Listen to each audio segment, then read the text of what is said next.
Hey everyone, welcome to the On the Blue Line podcast. This is the interview room, and I am your host, Wayne Mulder, and I am excited to be back with you yet again this week.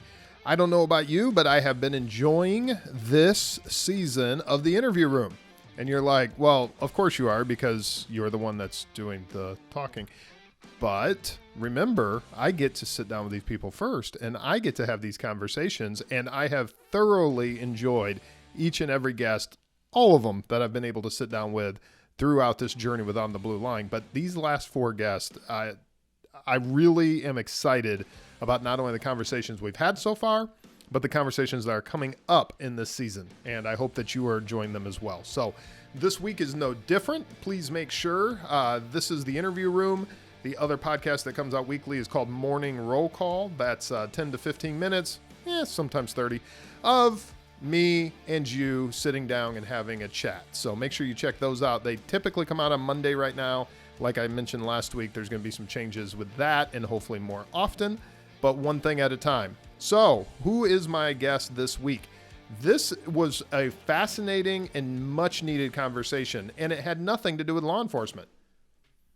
And yet it had everything to do with law enforcement. So Dylan Roos is my guest this week. He's a master NLP practitioner, accredited health coach, and masculinity coach. He mentors young men through his flagship program, Prince to King. And Dylan has worked extensively in the men's space for 4 years and is passionate about reshaping masculinity for the modern man. I love this conversation. And what is really, and this is, I know sometimes, and no one's ever given me any negative feedback about this, but obviously it's called the On the Blue Line podcast. And there are lots of times I have conversations on here that have absolutely nothing to do with law enforcement. And I'm sure there's a little bit of an eye roll or what's he thinking or what exactly is this podcast all about? Well, this podcast is all about life. And it's conversations like this that draw it back to not only is about raising young men, masculinity. We get into some of these buzzwords like toxic masculinity, and then we talk about good things like positive masculinity and so forth. But probably one of the best sections, some of the best advice that I have ever had on this show in the mental health space comes in this interview. So you are not going to want to miss this. In fact, I'm probably going to cut that out and put it out separately as well, because it's just, if we could all learn what Dylan says when it comes to mental health in this podcast, we could literally change the environment for law enforcement going forward. I sincerely believe that, and I think you will too by the time this is over. So without taking any more time, let me introduce you to this week's guest, Dylan Roos.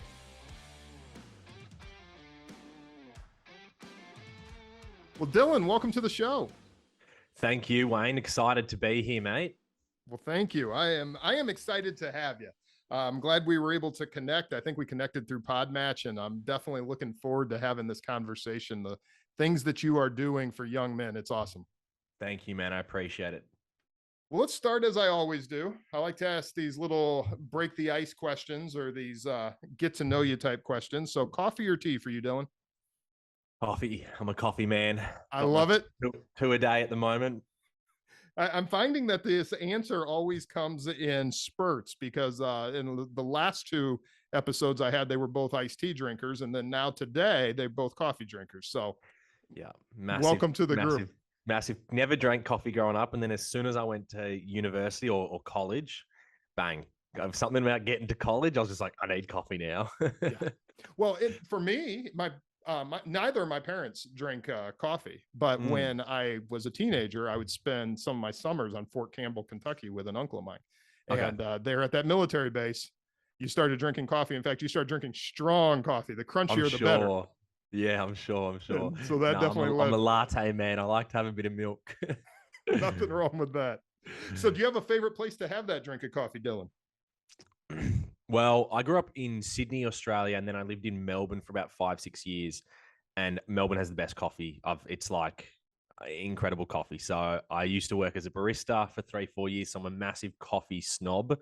So I would say if I could drink it anywhere in the world, it would be in my favorite cafe in Melbourne. But for right now, I live, in Hawaii, and I like to have my morning coffee just looking at the sunrise and looking out over the water. So it's not a bad spot to have it. Not at all. Well, that's awesome. Do you have a best or worst travel story? A best or worst travel story? That's a great question. Geez, my partner has some ripping stories.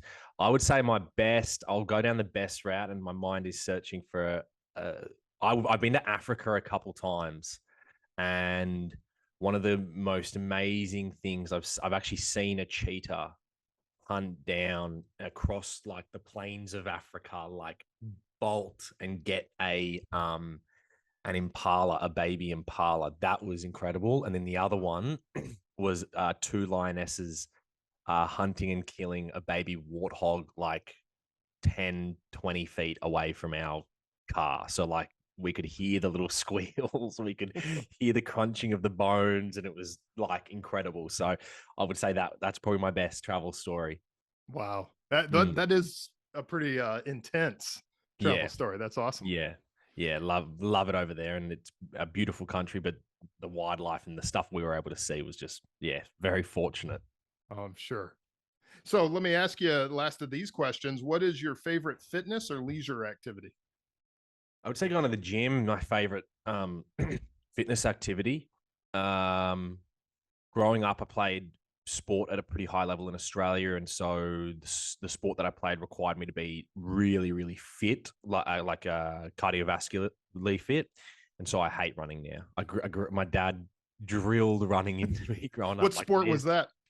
It's only played in Australia. If you probably haven't heard of it, maybe you have. It's called AFL, Australian Football League.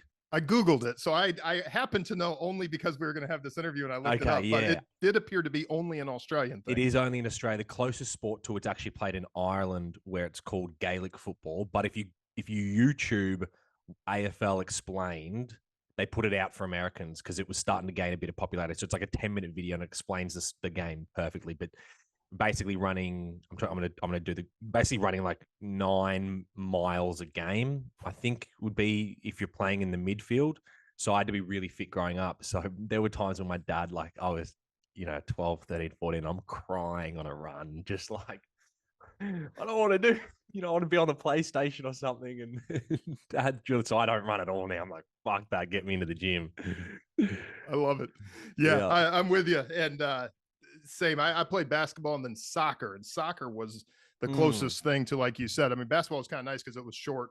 I grew up in yeah. Indiana, so anything here in the States, with Indiana, you had to play basketball, even if you're too Yep. short to play the game, which would be me. Yep. But it was a lot of fun. But then the year we played soccer, my goodness, it wore you the heck out. Yeah. Yeah. Basketball was such an easy sport for me because I probably similar to you because you played soccer. Basketball was fitness wise easy because I didn't have to run up and down a field. It was just a basketball court. Exactly. So tell us a little bit of your story. I mean, we got a little bit of it here with sport and so forth, but tell us a little bit of your origin story, Dylan. And because I think as we weave through your story, we'll get to Mm, kind of what you're doing now because of how it influenced it. yeah. Yeah. So I grew up with, I guess, a pretty unique upbringing. My dad was or is one of the most famous athletes in Australia. And so I grew up in footy club culture um, and grew up in Sydney, as I said, around the Sydney Swans, which was an AFL team. And so I grew up in the footy club change rooms, really. Um, and with everyone asking me, what was it like growing up with Paul Roos as your dad? And it was like, well, he's just dad. He wakes up and drinks coffee and goes to work like any other dad, and I see him at home. So pretty normal from my end, but obviously for everyone else, it was like, oh wow, what's it like? So that drove me down a path of sport where growing up, sport was everything. He did a really good job of separating, bringing work home with him, which I think is pretty difficult when your work is plastered on the news every night. And, if you lose on the weekend, it's like massive deal. But he did a really good job of like keeping work at work and coming home and being really present. So, yeah, grew up playing sport, got to about 18, 19, and that's kind of when you go into professional sport in Australia. There's no college system that prepares you through to sport. So I didn't get drafted into Australian Football League. I was playing high level basketball as well, but I actually got a scholarship to LMU in LA, but had a girlfriend at the time and decided to I'll stick around in Australia. And then like I think it was like 2 or 3 months later we broke up. I was filthy. Like, Mom, Dad, can I go to college? They're like, mate, you fucking missed that boat. I was like, Yeah, that ship damn. has sailed, son. Yeah, ship has sailed. So, but so 18, 19-year-olds, no idea what I want to do with my life, right? I'd grown up thinking I'd probably just do something with sport. And you don't, whilst I had a lot of conversation, well, yeah, whilst Dad had a lot of conversations with me around values and leadership and what do you want to do, it was always kind of just like, I'll just do something in sport. And then when I didn't get drafted, it was like, fuck, okay, what am I going to do now? And so I remember one of my mates was like, oh, I'm studying sports management. And I was like, yeah, I could be a sports agent. Great. I'll just go do that. And so when hated uni, like despised it. I was a pretty good student in high school, but got to uni and just hated it. And so I was about 20 years old when my girlfriend and I at the time broke up, and that was really when it was like, bang, I hit my definition of rock bottom, or I would say now that a couple more years have passed, probably one of my rock bottoms. In that I just didn't handle the breakup well. Did what most men do. Okay, had a cry for one night and was like, all right, I'm fine. Get over it. Let's move on. And so that kind of started 6 months for me as a 20-year-old of just really bad habits, bad behaviors. Thankfully, I never got into drugs, but I was drinking a lot, partying a lot, stopped exercising, stopped meditating. I wasn't journaling. Just everything that kept my mental health at a really solid level for the first 20 years of my life. I threw it all out the window and was staying up late. And so I just fell into a really bad pit. And it took me, I didn't get out of bed for an entire week. And that was when I put my hand up and said, okay, I need to see a psychologist. Something's wrong. This isn't a hangover anymore. I'm not feeling bad because I'm hungover. There's something else. So saw a psychologist, and that's when he diagnosed me with depression and anxiety disorder.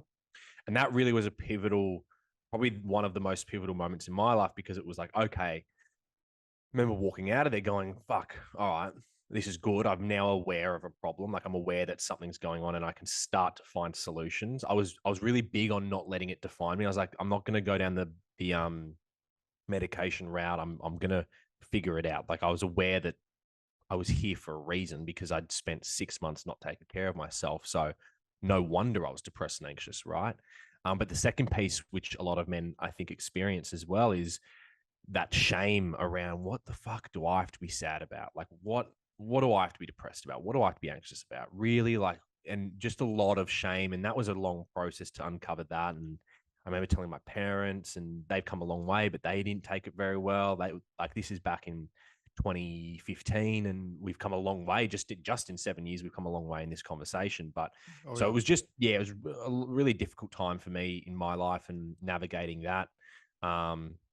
But that ended up becoming, the main driving force behind the work that I do now, which is mentoring young men. Those two stories I told you, getting out of high school going, what the hell am I going to do with my life? And then also experiencing, bouts of depression and anxiety, and not having the resources, education, support network. I had a good support. I talk about this. I say I had a good support network, but I was 20 years old. So my mates were all 20, right? So, like, they loved and cared for me, but what did they know about depression and anxiety and helping a friend through it? So, yeah, those are the two main reasons why I was like, fuck, I really want to get into coaching and coaching young men and helping them through this transition phase from boyhood into manhood, from high school into college or into the real world, and having these really cool conversations that I'm able to have now with the boys. That's great. Yeah, I love what you're doing, and there's a lot there that I can unpack and that I would love to get into. Let me first go down this little side road a little bit with when you talk about the battle and what you came through with depression and anxiety, and how you want to change the landscape for men and the mental health conversation as a whole. When you talk about changing that conversation, what do you see as some of the biggest issues with the current conversation that we have around mental health, especially when we talk about young men? Yeah. So I think there's two main issues that I see, and one's a relatively new issue. But I'll speak to the first one, which is, okay, we as men, or boys, men, we want to be men. Like, that's like it's like one of our main drivers is like, I want to be a man, especially when we're young men. It's like, we're trying to prove ourselves and we're trying to prove that we're deserved of that title of being a man. And so, but all men, we want to be men and we want to be seen as men.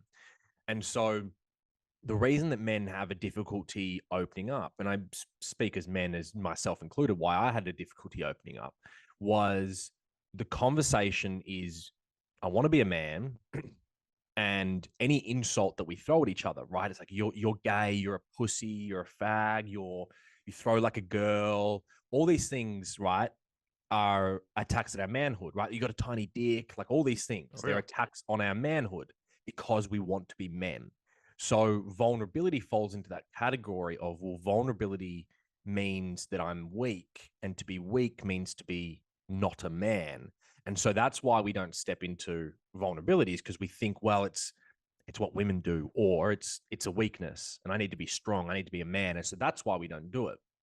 And so the shift in the conversation needs to happen at that level, which is we just need to shift the conversation to vulnerability equals strength. And we can, if we talk more to that point and we talk more about like, hey man, Wayne, how you doing? And you go, yeah, good mate. How are you? And I'm like, yeah, good. Did you watch the game last night? Like, that's an easy conversation for us to have. Right. But for me to say, Wayne, how you going? And you go, actually, Dylan, work's pretty stressful, man. The kids are getting older and I'm a bit worried about them. One of them is making bad decisions and I don't like his friendship group, or, the missus is on my back. Like, we're having marital problems. Like, mate, life's fucking stressful at the moment. That takes a strong man to have that conversation. That takes a lot of strength.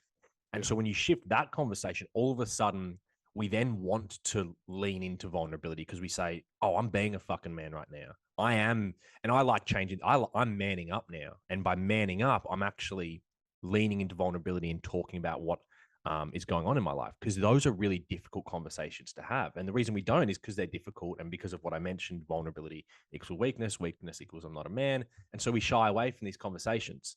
And the second piece that I think needs to change in the landscape is the awareness is there now. And I don't know if you saw the Paddy video, the UFC fighter that it kind of went viral in the last 2 weeks. I'm not sure if you follow the UFC. He basically came out, his mate had committed suicide last week before his fight. He just came out and delivered a really nice message, just saying, men, open up, and this coming from a UFC fighter. So it was great to see an athlete use his platform that way. Yeah. But what upsets me now about the conversation is, like, the awareness is there. Yeah. Like, we know mental health has been a conversation for a while now. Going to speak to a therapist has been a conversation for a while now. The awareness is there.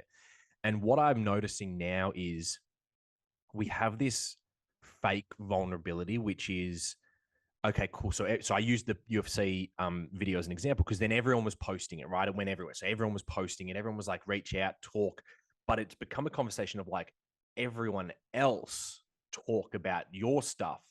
Everyone else be vulnerable, but I'm not going to be. Yes. And that's the problem. That's why the conversation hasn't changed anything in terms of statistics around suicide rates, in terms of mental illness lowering, and those are complicated issues in itself. But it's because everyone's putting on this. It's really easy for me to be like, yeah, man, everyone needs to open up and be vulnerable and click share. And so I think I'm being vulnerable and I think I'm making a difference. And then when my mate reaches out to me and goes, how are you doing, man? I'm like, yeah, cool, bro. How are you? You can always reach out to me. And it's like, but to change the conversation, we need men like you. We need men like me who are willing to have difficult conversations and willing to lead and say, Wayne, I'm not doing well. Can we have a conversation? I then open up to you. And then you, as a result, go, fuck, my friend's just opened up to me. I'm not going to leave him hanging in just sharing. I'm going to share a little bit about what's gone on for me too. And so vulnerability breeds vulnerability.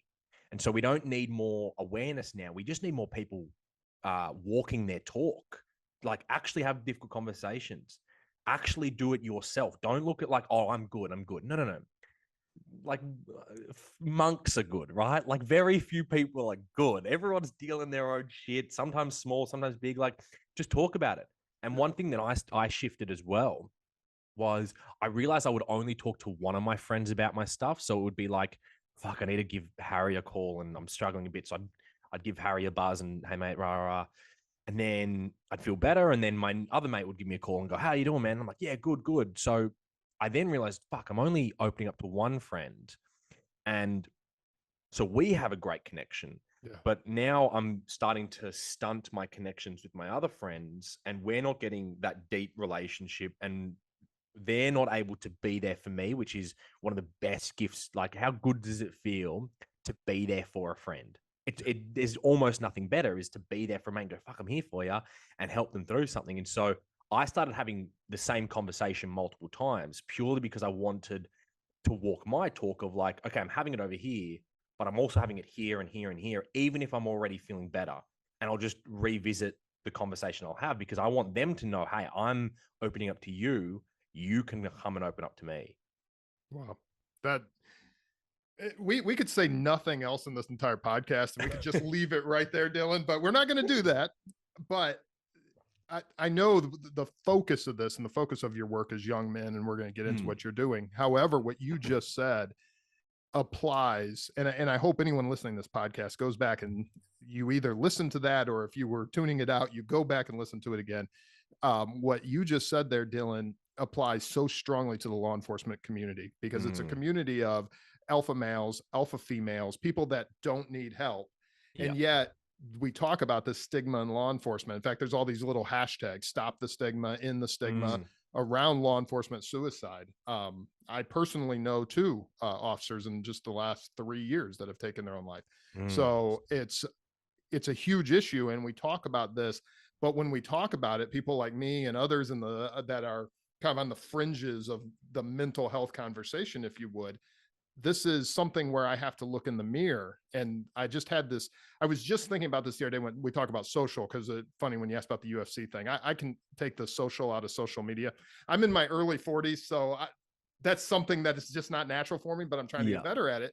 And one of the things that I've been encouraged to do is to start reaching out to people. Like even today, I reached out to an old friend on her birthday and just trying to start those conversations again, because quite frankly, I suck at it. Well, exactly what you're saying right here is this could change it if we would just simply put feet to what we all know we have to do and show this vulnerability. So that is so powerful. And I get it. I get it. I've been there, and it's tough to have those conversations because it's like, all right, what do I like? You know, what do I say though? It's like you don't have to say anything. Yeah, like, hey man, how you doing? And then you just listen, and you just say, oh man, that sounds tough, brother. Like, is there anything I can do for you? Yeah, mate, I'd love to go for a beer and actually see you. It's been a while. Okay, great. Let me check my schedule. Let's go. But you don't get too caught up in like, I need to know what to say and I need to say the right thing. I was so fortunate to have an unbelievable relationship with my uncle and my aunt. And growing up, whenever I was struggling, whenever I needed advice, I could just go to them. And very rarely did they have an answer or a solution to me. But I just knew that I could go to them. They weren't going to judge me. They were going to listen, and they were going to make me feel loved and supported. And that was all we really need as people. That's all we don't really need solutions. And if we do, then we probably are reaching out to psychologists and we hopefully are seeing therapists. But a lot of us just need to be heard. Yeah. And a lot of us just need to be seen in whatever struggles we're going through, because we're all really hard on ourselves. Oh, it's fine. It's not that big of a deal. Other people have it worse. You know, how's life? Oh, I can't complain. That's such a common expression, right? It's like, yeah, you can complain. You want to complain? Let's complain. What's going on? Yeah, exactly. You know? Like, let's talk about it. Like, have you talked to anyone else? No, I just get on with it. It's like, you can do both. And this is what I talk about in my work. And this is also, I think it's really important too, because it does link back to the vulnerability as a weakness conversation. But for men, the balance is a balance between heart and backbone. It's not one or the other, because we tend to see one or the other. We tend to see the man who is really vulnerable, and you kind of look at him and you're like, fuck, man, he's kind of fallen apart, or like, that's not really like, I don't look up to him and I wouldn't want to trade places with him. Or we see the guy that just fucking mows on, never has a heart to heart with you. You don't really know that much about him other than what he does for work and his favorite football team. And so the balance is in the two. It's going, all right, I got it for law enforcement, right? All right, I got a fucking job to do. And when I'm on the job, I'm on the job. But when I clock out, it's like, cool, I got some shit to talk about. and I'd love to have a conversation, and I'd love to unpack what happened today at work, Yeah. right? Because it was fucking intense, and I can admit that it was intense because I went through it, and so did you. Hey, Bob, mate, that was fucked.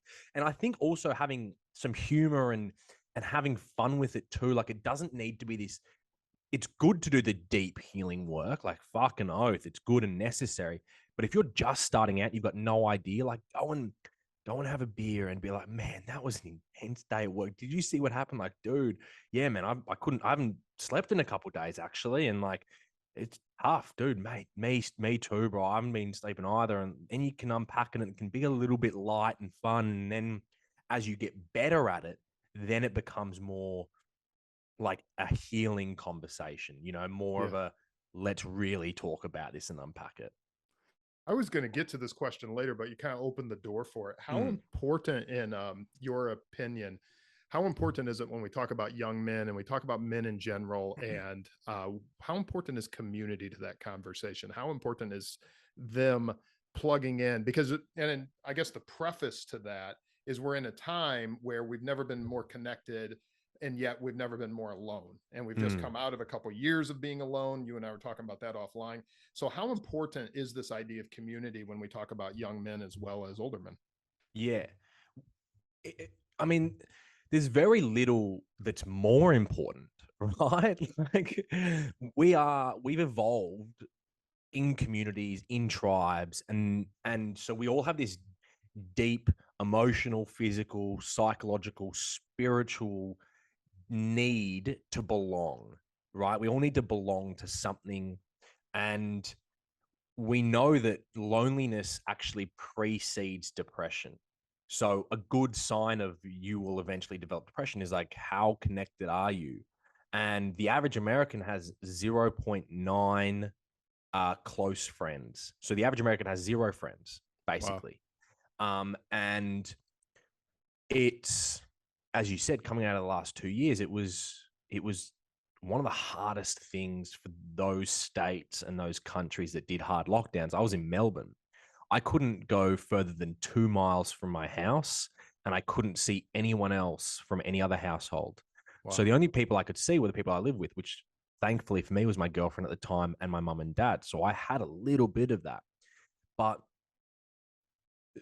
connection and being connected to a community and being connected to other people, we need it as human beings. We need it. We are these very interconnected people. And one thing that we have lost, to answer your question in regards to young men, is this community way of bringing our young men up in the world, or even just young girls, young people. Right? We used to have a massive community, a massive village for thousands of years, Yeah. helping to bring up the children of that tribe and that community. And especially when they get to adolescence, we realize, okay, now is the time we need to spend more time with them.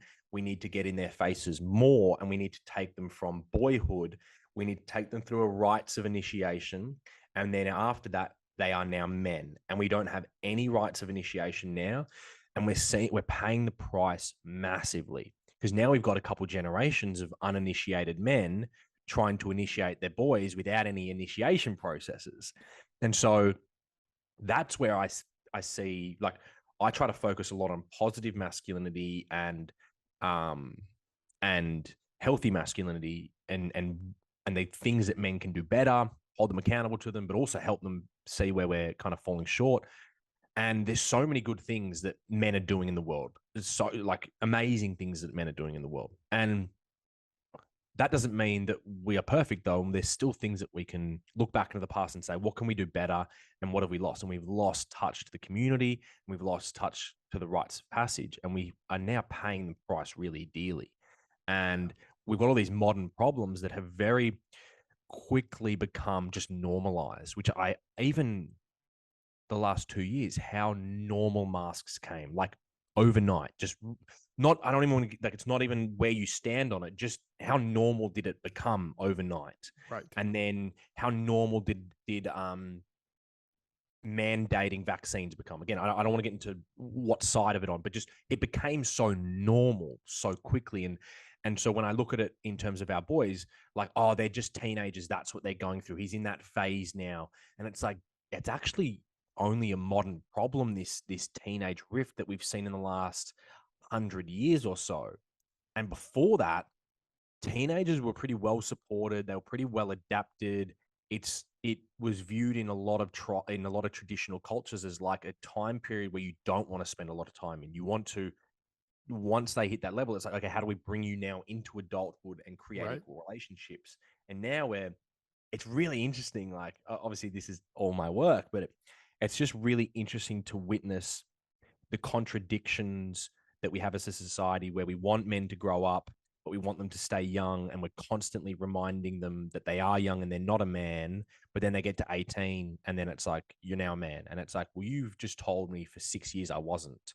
And you've done nothing to prepare me for manhood. And now, because I'm 18, now you're saying I'm a man. But I don't even know Right. what that is. What is a man? Like, how am I meant to show up now? I don't get it. So those are the key things, which comes back to your question around community, that we need to start to revisit and look at and put a higher importance on. Absolutely. No, that's really very accurate, and something that I have seen personally Mm, when we talk about getting them, unless they're fortunate enough to have it modeled for them, in which mm, case sometimes that will help. But otherwise, there's no actual conversation around it. And there wasn't with my dad and I'm yeah. older, obviously, than you. And so I'm in that middle. So I'm in my in my early 40s. And even with my father, it was both my parents were together. So my father was still in the home, but he would disappear to the television. He had a television in the Mm, garage. It was you had to click the button. There was no yeah. remotes, but he'd be out there with that little black and white television working on the vehicle for hours. So Yeah. I grew up in a situation where my father was checked out a lot. Great Mm, man, learned a lot from him, loved dad, but it was the beginning of what you're talking about now. And now fast mm, forward, sadly, the ones that kind of grew up out of that, then with this 24-hour schedule and so forth, it's only gotten worse. And dad's not around, or you've got no one modeling it for you, and no one's really teaching you what it is to be a man. yeah. Contrast that, there is also a big push, and I know you've talked about a little bit with this whole toxic masculinity and so forth. So could you maybe just contrast for us a little bit between what people talk about when we say toxic masculinity, and whether that's what your thoughts are on that, but Yeah. then what is the opposite side of that coin? Yeah. So I don't use the term toxic masculinity at all. And there's three reasons as to why. So first of all, um, it's a blanket statement, and I don't like just blanket statements, because you could say toxic masculinity and mean one thing, and I could be like, oh yeah, I agree with, that's a pretty good definition of what that is. And then someone else can say it and it means the complete opposite, right? Yep. And so I don't like speaking in those kind of terms, and I try my best not to, across all aspects, use kind of these buzzwords, because who knows what I mean when I say that, right? I'd have to then explain what I mean. So number one reason is that. Number two is, what do we do with toxicity? What do I do with toxic waste? We have to quarantine it and put it over here and wear hazmat suits, and you can't do anything with it. It just has to be in the corner. And we know you can't do that to your psyche. You can't do that to parts of myself. I can't quarantine bad parts of myself, because then they're just going to come back to bite me in the ass. And so I don't use toxic masculinity for that reason too, in that I use wounded masculinity, or I use wounded masculinity, because then it's like, what can we do with wounds? Well, we can heal those. We can look at those. We can examine them. We can integrate them into our lives and learn from them. One of the biggest problems we have with men is the only emotion we're allowed to express is anger, and so all our other emotions get repressed, or they get put in this toxic bundle, and then all of a sudden, the only thing that comes out is anger. And so we can't do that with toxic masculinity. We have to go, okay, it's wounded or unhealed or whatever term, but let's integrate it and look at it and start to put in place things that are going to benefit men. Because sure, maybe toxic masculinity started off as, we want men to take more responsibility. We want men to step out of this quote unquote man box. But then again, like, what do you define the man box as? But Yeah. so it's difficult, right? But let's just say we want men to take more responsibility and we want them to show up as better versions of themselves. Great. I'm all for that. That's my work. But immediately when you say toxic masculinity, and I've been working in this space for four, almost 5 years now, even my walls come up when I hear that. Even I'm a little bit like, I don't fucking like that. And what do you mean by that? And how are you about to attack my manhood? And how are you about to attack my masculinity? Yeah. Right. And I say that, I don't say it arrogantly like I've been doing the work for 5 years, but I say it like as in I'm pretty well adjusted to balancing the sides of the conversations and rah. The average man really isn't. So the average man is just boom, walls up. What the fuck, toxic masculinity? All right, here we go. And all the stories start going off and they check out from the conversation. And our goal is to have men checking into this very important conversation around, hey, men, we can do better. We can step up. We can become a heart-led men and leaders in our community and for our family members. So that's also why I don't use it. It's like, if my outcome is to bring men into this conversation, I'm not going to use words that take them out. Perfect. And so I think a lot of the conversation is not about helping men. It's not now. And I've been watching it, under a microscope for some years now. A lot of the conversation is an attack on masculinity, an attack on men now. And people, some people, oh, fuck, no, it's not this, it's about this and that. And it's men can cry. And this is like, no, it's not. It's an attack on men now for a lot of the conversation. Right. And so I won't stand for that. I won't stand for you attacking men and attacking masculinity. I won't stand for people attacking women or attacking femininity. These things are so vital for our existence, so vital for society to come together. And that's the end goal, is like, how do we come together and unify the sexes? How do we unify ourselves as a society when we are fucking at each other's throats? And America, this is where America really stands at the forefront of being at each other's throats. Like everything, you can't just have an opinion in America and it not turn into like, oh, you're pro this, you're anti this, you're on the left, you're on the right. Where do you stand? It's like, man, why can't we just like chill out and have a beer, bro? Like relax. Australia's very different in that regard in terms of only in the last 2 years has politics become a bit more of a bit more like people are paying attention. Before that, no one paid attention. Now, the last 2 years, everyone's like, hang on, what the fuck's going on? We need to pay attention. Well, I think worldwide, just for kind of a reaction to the way things happened. 100%. But in America, it's like pro this, anti this, for this, against that. And it's like, I don't want to be against anybody. I want to be in conversation and in understanding of the other side, so that if I am correct in what I'm saying, I should be able to have a conversation with you, and through logic, through communication, and through reason, gently, empathetically bring you to my side of the conversation. Right. If I've got good points. If I don't, I'm going to attack you. I'm going to attack you as a person. I'm going to do all these other things because my arguments aren't going to stand up under a spotlight. Right. And I think a lot of people have a lot of arguments that don't stand up under spotlight, and it just becomes easy to demonize the other side. So it's really easy to say, it's the patriarchy's fault. It's the patriarchy's fault. It's toxic masculinity that we have all these problems. And you're like, what the fuck is the patriarchy?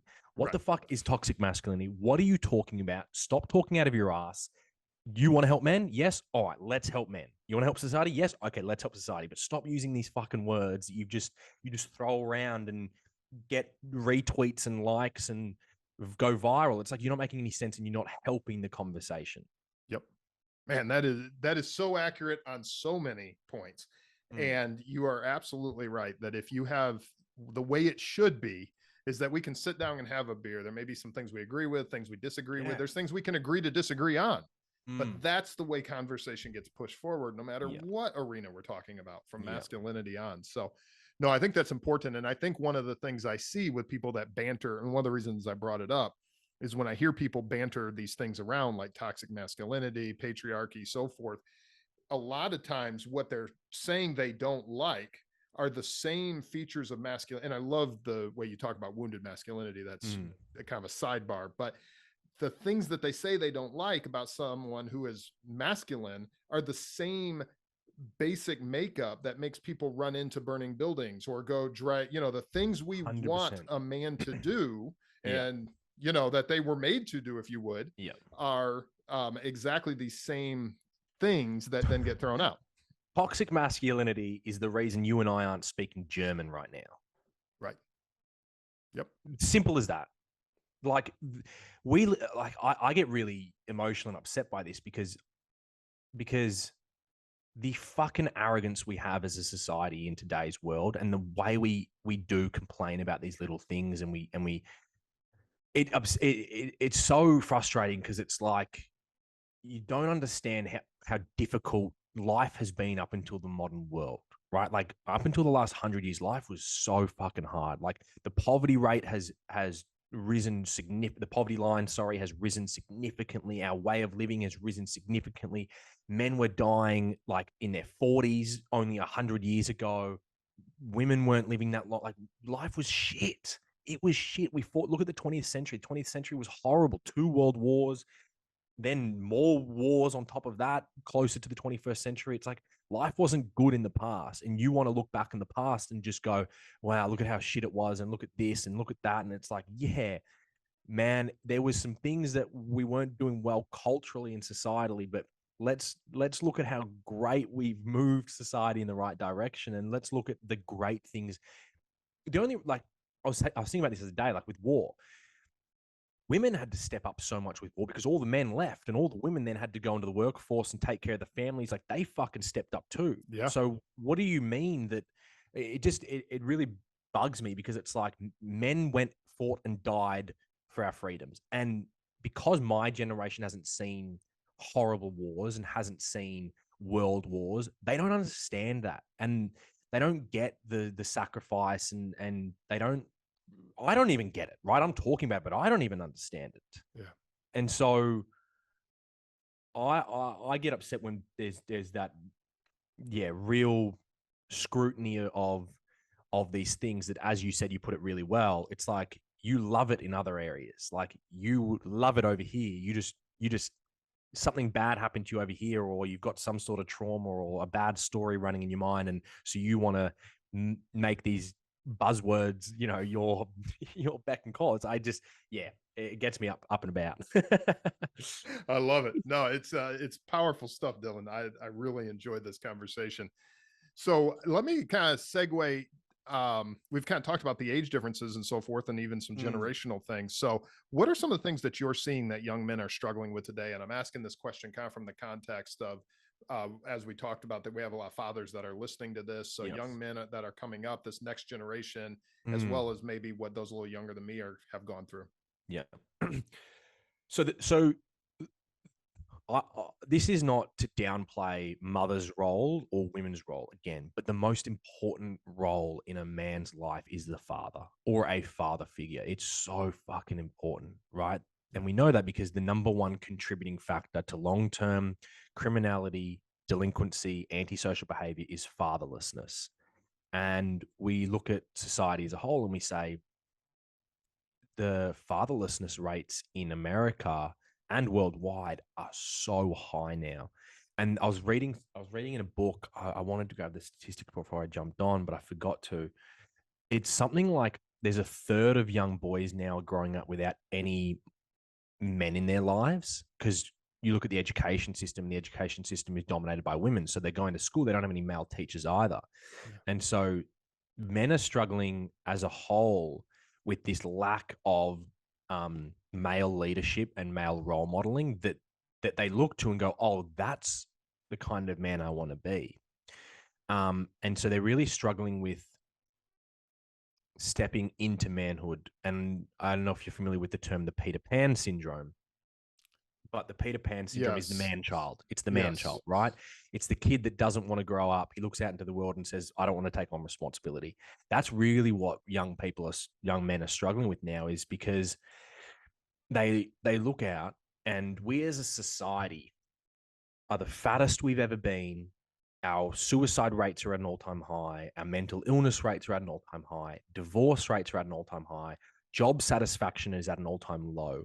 And so when I come home from work and I'm a father and I'm a little bit overweight, I'm super stressed out, I don't have great intimacy with my partner, and my son and I see that as a son, and I'm watching that. I don't want to fucking grow up.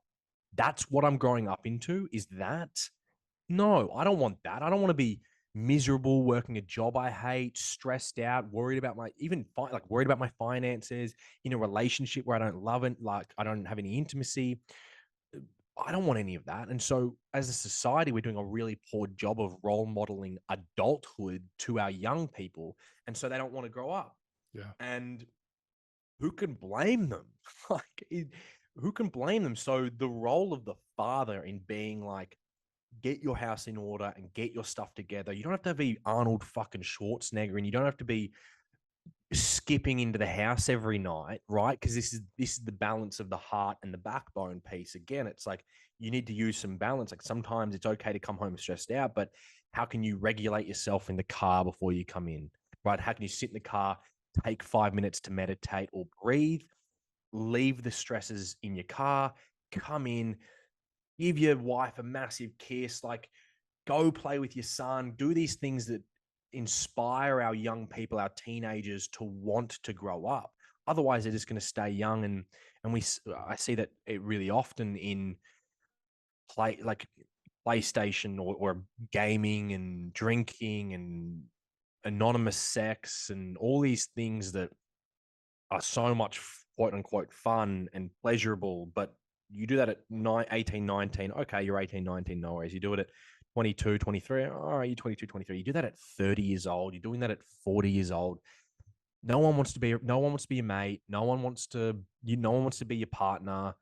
And you lack a lot of meaning in your life. You haven't voluntarily taken on responsibility, which is what we as men need to be doing, is voluntarily taking on responsibility. You haven't done these things. So you get to 30 and you go, all right, I'm going to turn my life around now. But you've got 30 years of bad habits. You've got no idea what the next step is. You don't know how to take on responsibility. You are overweight. Your health's compromised. You're stressed out. You're losing your hair, right? All these things. So Yeah. we can say like what is the issue that young men are facing and kind of dissect like what they're actually going through. But if we role modeled it better as fathers and as mothers and as a society, then a lot of the issues would dissipate at the teenage level, and as the young man level, they would actually they would be surface level problems because we address the root cause, which is role modeling adulthood, role modeling responsibility. And when we do that well, then a lot of the problems our kids are facing, especially our young boys, would either not stick around for very long or disappear altogether. Yeah. No, that would help at a societal level. What do you think when you talk about where my mind goes as you were having this conversation, and I know we had talked about, like, my son is 20 years old, and I've known, it's shocking for me the way I grew up, and I don't know how it was in Australia and America. I'm assuming it would be the same. I couldn't wait to get my driver's license. In fact, I had my in the state I was in, you could get your motorcycle endorsement before you could get your driver's license. So I had my motorcycle endorsement for a full year before I could even drive a car, and then I started driving. And that was 15 years old.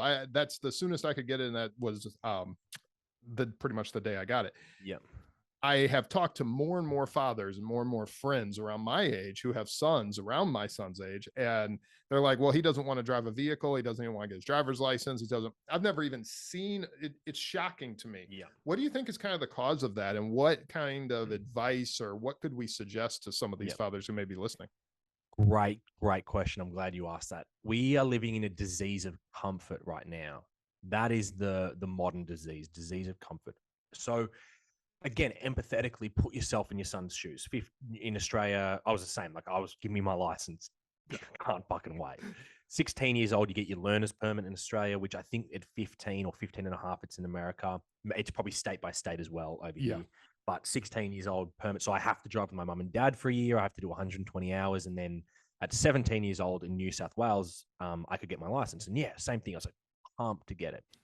And so, okay, why is this issue happening that you just spoke about? It's like, okay, well, why did I want my license? I wanted my license to be a little bit more independent. I wanted my license so I could go see my girlfriend, so I could go hang out with my friends, so I could go drive around, so I didn't have to wait for mum and dad to get their stuff together to take me anywhere. I could go to play basketball. I could go do my own thing at 17 years old.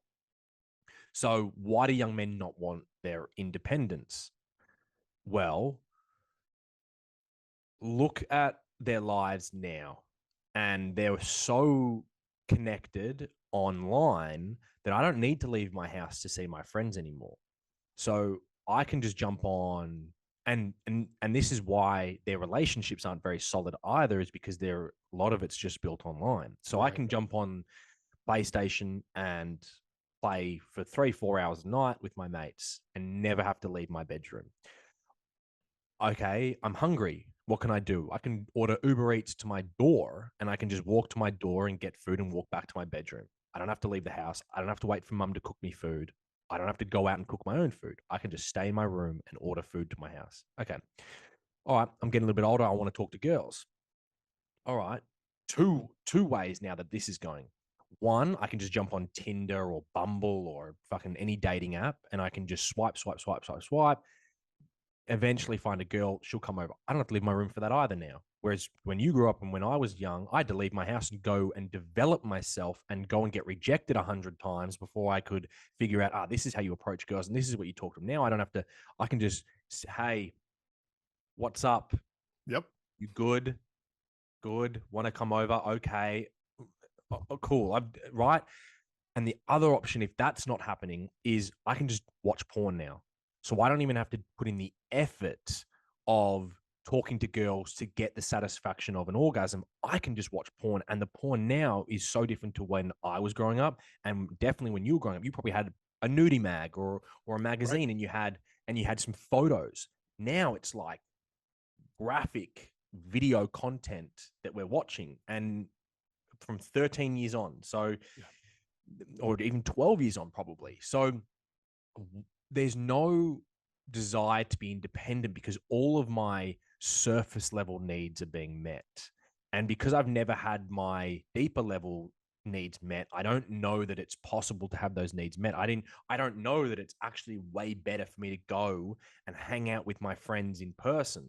I actually don't even know that because I'm not even doing that anymore. And I'm happy to just stay at home because it's easier to be in bed, play PlayStation, chat online, do these things, whatever. So it's the disease of comfort. Back to what I said. It's lives have become so damn comfortable, so comfortable, and it's to the detriment of all of us. There's a detriment of every single member of society, right? And comfort zones now in young men are just going smaller and smaller and smaller and smaller. And you want to live. And so this links back to our conversation around the awareness piece that we were talking about before as well. So the conversation now has been centered around your feelings. Your feelings are the most important thing to you now. How do you feel? You feel okay? Yeah. Like, oh, you don't feel good? Stay home. Oh, you feel. Okay, go see a therapist, go see a psychologist, get medicated, feel, right? Right. It's gone too far, in my opinion. I work in this space. Like, I'm a mental health advocate, but now for our young people who are only growing up in the era of feelings, and your feelings matter more than anything else. When I wake up and I don't feel like working out, I go and fucking work out. It's not about how I feel, because I know that if I work out, I'm going to feel better for the next 23 hours of my day. So I suffer for an hour deliberately, intentionally, so that for 23 hours, I feel better. As a young man or a young person or someone who's struggling right now, they wake up and go, I don't feel good today. I'll try again tomorrow. I don't feel good today. I'll try again tomorrow. So the actual secret to happiness, or the secret to happiness, but the secret to a meaningful and fulfilled life is voluntarily putting yourself into suffering. Because if you don't voluntarily do it, it'll fucking come knock down your door and you'll just suffer as a result of it. Yeah. So we understand that because we were kind of brought up. I'm 28 now. So my dad was a professional athlete. Like, as I said, I can't remember if I said it on the podcast or before we were chatting, but he was dragging me out of my bedroom going, we're going for a fucking run, mate. And I'm going, I don't want to, Dad. I don't feel like it. And he's like, I don't give a fuck. You're coming for a run. Right. Let's go. And he would put his shoes on and run with me and push me. And it was great because now I've got amazing habits. Now I just had my newborn son's born. I'm going to the gym at 9 o'clock at night after working 8 hours a day, after being up since 6, after sleeping for 4 hours, after having to cook for my partner who's still in bed. having to do the laundry, do all this shit, and life's fucking hectic. And then it gets to 9 o'clock at night, and I'm like, I'm going to the gym because if I don't, I know it's going to impact my mental health. If I don't, the way that I look at it now, and I'm only 5-6 days into being a father, I'm like, I got a little boy. He's watching me. He's watching every little fucking thing. Yeah. He's seeing if dad's a little bit overweight. He's seeing if dad's on the TV eating ice cream. He notices everything, and so I'm really aware of that as well. And so to bring it back, the disease of comfort is affecting us on such a deep level, and people don't want to talk about it because it's like, what do you have to be sad about? What do you have to be anxious about? Look at how great your life is. It's like, yeah, but you want to live a really great life. You have to go and do painful and difficult things and go out into the world and forge yourself. There's the cliche, women are born, men are made, right? Yeah. Men are fucking forged through fire. Iron and sharpens iron. And so we have to bring that conversation back into the feeling conversation. It's not get rid of the feeling conversation, but it's like, let's bring back the backbone that you grew up in and my dad grew up in. Let's bring that back and let's integrate that conversation. Because what are we doing right now? Like everything's linked, right? What are we doing now? We're saying that's toxic masculinity. We're saying, oh, that's toxic. So you need to get rid of that. Like that is fucking affecting our young men so much now because they don't have any backbone. They don't have not any, but they have very little ability to step into discomfort, right? Like my program. So my program, Prince to King, I work with young men. One of the most common things, man, like I'll get them on the call. I had a call yesterday with a 19-year-old. Okay, man, I got like my sales script down pat now. And I'm like, okay, talk to me, Rara. Yeah, I'm struggling with this. I'm struggling with that. All right, confidence and you want to be able to communicate. All right, cool, man. Well, here's my program. I can help you with that. I work with that. How does that feel? Oh, yeah, okay. Yeah, that sounds good. It's like, no, man, like this is your time to voice your concerns. Like, do you have any concerns? Like, you're probably pretty nervous, right? To do the work. Yeah, I'm a bit nervous and rah. And I'm like, all right, man. Well, these things that you mentioned to me, you want to work on those, right? He's like, yeah, I want to work on those things. I'm like, cool, bro. Well, like, if nothing changes, and we can work on those things together, or you can stay the same and be where you are in a year's time. Okay, yeah, okay, get that. So I got to buy. So you're in? Yeah, I'm in. All right, cool, man. Go get my. It's a high ticket item. So the boys can't afford it. So put your mum on the phone, mate, and I'll chat to her. Puts mum on the phone, and she jumps on, and she's like, I'm like, cool, man. So I got the buy-in, and he's in the background going, no, I don't want to do it. And so. And this is really common. This isn't like a one client thing. Like it's all really common. And I got off that call and I was like, okay, so here is, and I'm still, because this happened just yesterday, right? But it's symbolic of we're so adverse to uncomfortableness that I can't even say no to you. I'll say yes, jump off and have my mum tell you no. As a 19-year-old, right? Wow. So for me, I'm so big on parent responsibility. Like, and parenting's the hardest fucking job in the world. And I have so much empathy and compassion for parents. And this is not a judgment thing. I'm only 5 days in. Like people are probably listening, like, Dylan, give it a year, give it 2 years. You like, right? I get they will. That's just the way people 100%. I'm gonna struggle. I 100% put my hand up. I'm gonna fuck up. I'm gonna make mistakes. I'm not perfect. I can't wait. I said this just a couple of days ago. I can't wait to get my son a mentor when he turns 13, 14, because he's going to turn 13, 14, and he's going to stop listening to me. And I get that. But how can I put in place other people that he will listen to? So I get it, but I put a responsibility on the parents. I go, you're now taking away your son's power for him to step in out of his comfort zone and just learn to say no. He can't even do that. He has to have mum come in and say no. Yeah. Right? And that's like really concerning, looking at a whole life. Like your life is in front of you. You're 19 years old, man. You've got a whole life ahead of you. And you're so uncomfortable with doing the work because I say to him, like, man, it's uncomfortable. You got to step out of your comfort zone and we're going to do some work together. It's going to be a bit uncomfortable, but you're going to develop your confidence, your communication skills and your purpose. And these are 3 things that you say you want to work on. Yeah, I do.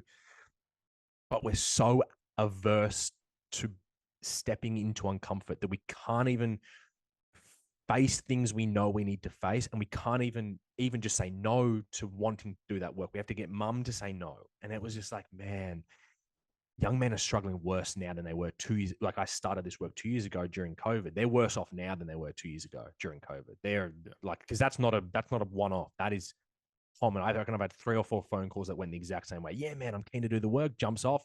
Mum gives me a call. Oh, he said no. And I'm like, have him call me and tell me no. Because he said yes to me.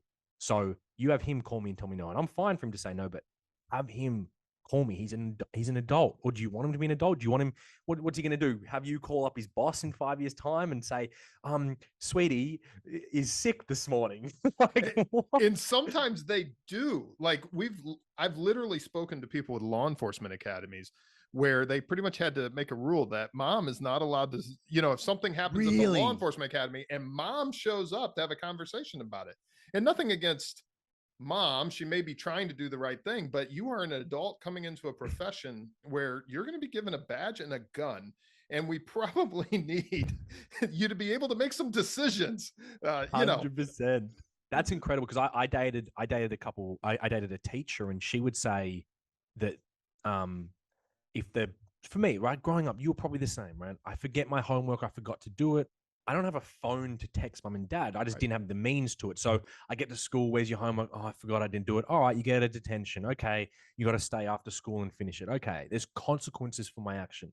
Now, and my girlfriend at that time was teaching, I think, year 5s and 6s. So 10, 11-year-olds.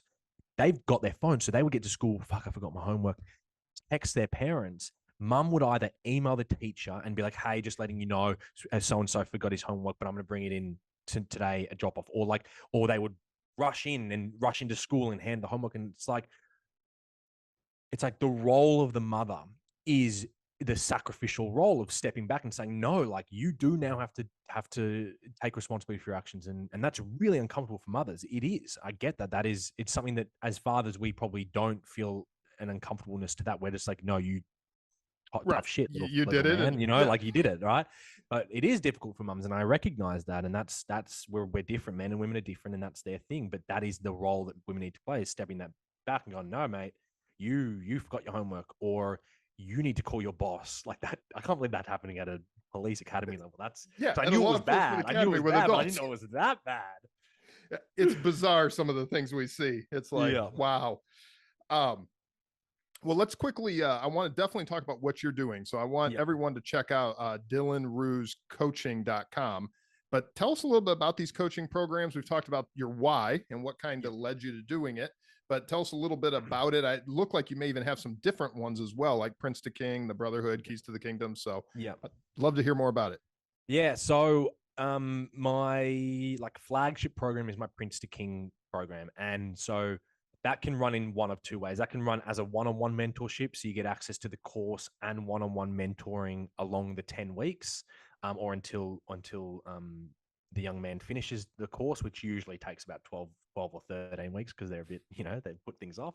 Yeah, they're young men. They're young men, exactly. So that's my Prince to King mentoring, and then the course runs by itself, which is also equally just as good. That's the master classes get sent out every week. It gets drip fed to them. There's daily journal prompts. It's, I've developed a couple of frameworks where the Prince to King method is really about self-awareness, self-evaluation, masculinity, and leadership. They're the 4 areas that I think really, young men need to be looking at. And self-awareness and self-evaluation come first, because that is the period of time when you're the least self-aware, right? You think back to when you were 16, 17, 18, it was like you got no awareness of how you're showing up in the world. And so really a lot of the work is just about them coming to terms with where they currently are at, and then evaluating and moving through. And then on top of that, we focus a lot on what it means to be a man, and the leadership aspects that can develop their confidence, emotional intelligence. We talk about resilience. The conversation we had today around vulnerability equals strength, and how vulnerability will lead to more resilience. That's all in the course, all in the one-on-one program. And so that's my Prince to King work. And then I've got a group coaching container, because I want to, my goal, my why is to impact as many men as possible, right? So the one-on-one work, obviously, it's a pretty large investment. Then I've got the course, which is a lot less. And then I've got the Brotherhood, which is a group coaching. So that's for the price of a coffee a day. You can come in, join a group of other young men, ranging from 14 to 23, 24, weekly group calls, and a guest speaker every month. So I've got those things. And then I've just got a little masterclass series for the boys, which again is more around self-awareness, as I said, I developed some frameworks. So that's around developing a good, the king's routine, I call it. And, the keys to the kingdom being these things that if you do every single day will really help you: movement, meditation, planning. These things will really help. So yeah, I've got a bunch of different stuff up there for, hopefully for everyone. I'm still building out more and more content and more programs so that I can reach more and more boys, because we heal the boy and we heal the man, and we don't have to go through all the shit that probably you and I have had to go through and have to heal, and we can be preventative and really help our young boys turn into young men. Yeah. No, that's powerful. And even, I mean, we've talked about, some of the advantages we had, years ago, and how it's kind of changed. And then of course, what happened in 2020 and so forth. But the reality is some of this I wasn't taught, and I had to come into it myself, and I had to learn to be uncomfortable, or learn to, so this is so powerful. Just out of curiosity, given the large age range there, do most of the kids come to this on their own, or do most parents are the ones that are reaching out to you? Okay. Yeah, it's mostly parents. I've had a couple of boys reach out, and they're awesome. Like, I love that. I love that boys are reaching out. I'm going to start to, target boys more with my lower price point stuff, just to get them involved and aware. But yeah, it's mainly parents that are like, my son needs this, and I'm like, yeah, he does. Like, let's do it. Let's work together. So I have, two main clients, which is, the boy that is struggling. He's like struggling confidence, habits, purpose are the three big things. And then the other boy that's doing well, but just understands, or the parents understand, like, yeah, he needs a mentor. Like, he needs someone to take him to that next level. Or I just want him, he's doing well, and we're in a fortunate enough position where we've got the money. So great, I'd love to get another person around him, because he's not listening to me. He's doing all right, but he's just not listening to me anymore. And so it really is for everyone. I developed the program with the thought in mind of, what did I need at that age? Where was I struggling at that age? What if I could go back in time and tell myself things, what would I do? I'd just hand him this program and be like, here you go, 14, 15, 16, 17, 18-year-old Dylan, take this. 19-year-old Dylan, 20-year-old Dylan, like, take this, and you won't suffer as much as you have. A lesson we all learn with time. Exactly. Well, Dylan, I really appreciate this. Again, that website is dylanrooscoaching.com. Of course, there's going to be a link in the show notes. Check that out. And of course, you're on all social media, it looks like. Yep. Instagram, Facebook, LinkedIn, even TikTok. So I am on TikTok. I need to get better at it. I need to get better at posting on there, actually, now that you say it. You and me both. I actually just set up an account last night, and I don't know why. But anyway, one final question. I've got so many notes here. We could go on and on. I really appreciate you coming on, because this has been a great conversation, and we didn't even get to some of the subjects I wanted to get to. It's fascinating, and it's so needed in this current time. But let me get down to just one final question that I ask all guests that come on here. However, the question has to be tweaked a little bit, just because of the nature of what we're talking about. So normally I ask, what is that one takeaway, the one thing that law enforcement officers can do that'll make a difference in their personal life? And I think, for the purpose of this conversation, I'd tweak it a little bit to say, what is that one takeaway? So we've talked about all these good things, but let's boil it down to one action step that they can do today that's going to help them, or their sons, their family, and their personal lives. Go have an uncomfortable and difficult conversation. I love it. Very practical, very simple. Just one difficult or uncomfortable conversation. It can be with your son. I think one thing too, like, we think we have to show that we've got our shit together as men and as fathers, or as mothers. And it's like, nah, man, if you can come home and talk to your son about that, you're teaching him that it's okay for him to come to you with his problems. Yeah. So go have a difficult or uncomfortable conversation. I love that. And that is so true. And it gets back to that vulnerability as well. Yeah. Dylan, thank you so much. I appreciate you coming on. DylanRoosCoaching.com is the website. And I really appreciate your time today. Thank you. Thank you so much, mate. I had a great chat, Wayne. And that does it for this week's The Interview Room. I hope you really enjoyed it. Another great guest will be with us again next week. We have a great lineup for you here over the next few weeks and on through the rest of the year. So you're definitely not going to want to miss a single episode. We also have Morning Roll Call, which typically comes out on Monday mornings. However, I may change my mind, and who knows? It could come out a different day of the week. But Morning Roll Call, check that out as well. That's just me talking to you, and it gives us a few minutes to go over something, anything from news or something actionable that matters, hopefully, to you. One last favor, please, please, please, whatever service you are looking at or whatever service you are watching this on, you're listening to this on, please leave us a rating and review. 5 stars, that would be the appropriate number of stars. If for some reason it's not 5 stars in your opinion, or if it is, tell us why. We would love to hear it. I would love to get your feedback. In fact, I'm going to start reading some of these reviews on the air. I've been looking at some of the ones on Apple Podcast, and thank you for the phenomenal reviews. And thank you all for taking the time to listen to this. I hope you're really enjoying it. You all have a safe week out there, and I will see you next week in the interview room. I will see you next week in Morning Roll Call, but in the meantime, I'll see you on the blue line.